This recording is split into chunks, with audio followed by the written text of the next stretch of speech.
Suizman sarayının qarşısında mən Nurlan Qurbanov hər birinizi salamlayıram. Bu dəfə dayanlarla çox maraqlı testə gedirik.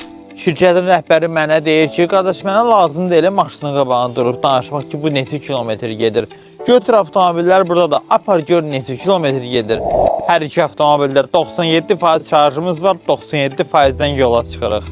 Və biz artıq Gəncədə elektromobilləri heç bir şarj eləmədən Gəncəyə gəlib çıxmışıq. İndi isə sizə avtomobillərin statistikasına tanış edəcəm ki, görək neçə kilometr qalmışıq və neçə kilometr şarjımız qalıbdır. Məqsədimiz isə izləyicilərə real statistikanı təqdim etməkdir. Hal-hazırda bu hayatın statistikasından sizə tanış etmək istəyirəm.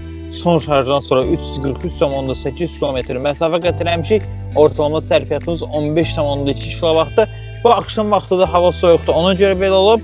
İndi isə bateriyanı sizə göstərəm, 47% şarjımız qalıbdır. İndi isə H8 salonuna siz statistikalarını tanış etmək istəyirəm. Burada 347,8 km məsafə qət etmişik. Ortalama sərfiyyatımız 15,9-dur. Bu sərfiyyatı 13-lərə qədər aşağı sala bilmişdik və bateriyamız isə 45% ehtiyat enerjimiz qalıb. Azərbaycanda 650 km gedə bilən elektromobil, bəli, var.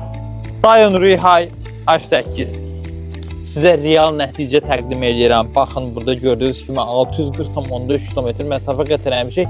Son şarjdan sonra 13,9 kWh-lıqda enerji sərfiyyatımız olub. Bateriyamız isə əldə 1%-imiz var burada.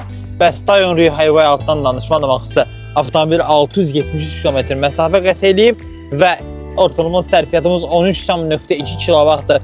Bateriyamız isə inandırım sizə cəmi 0% qalıb.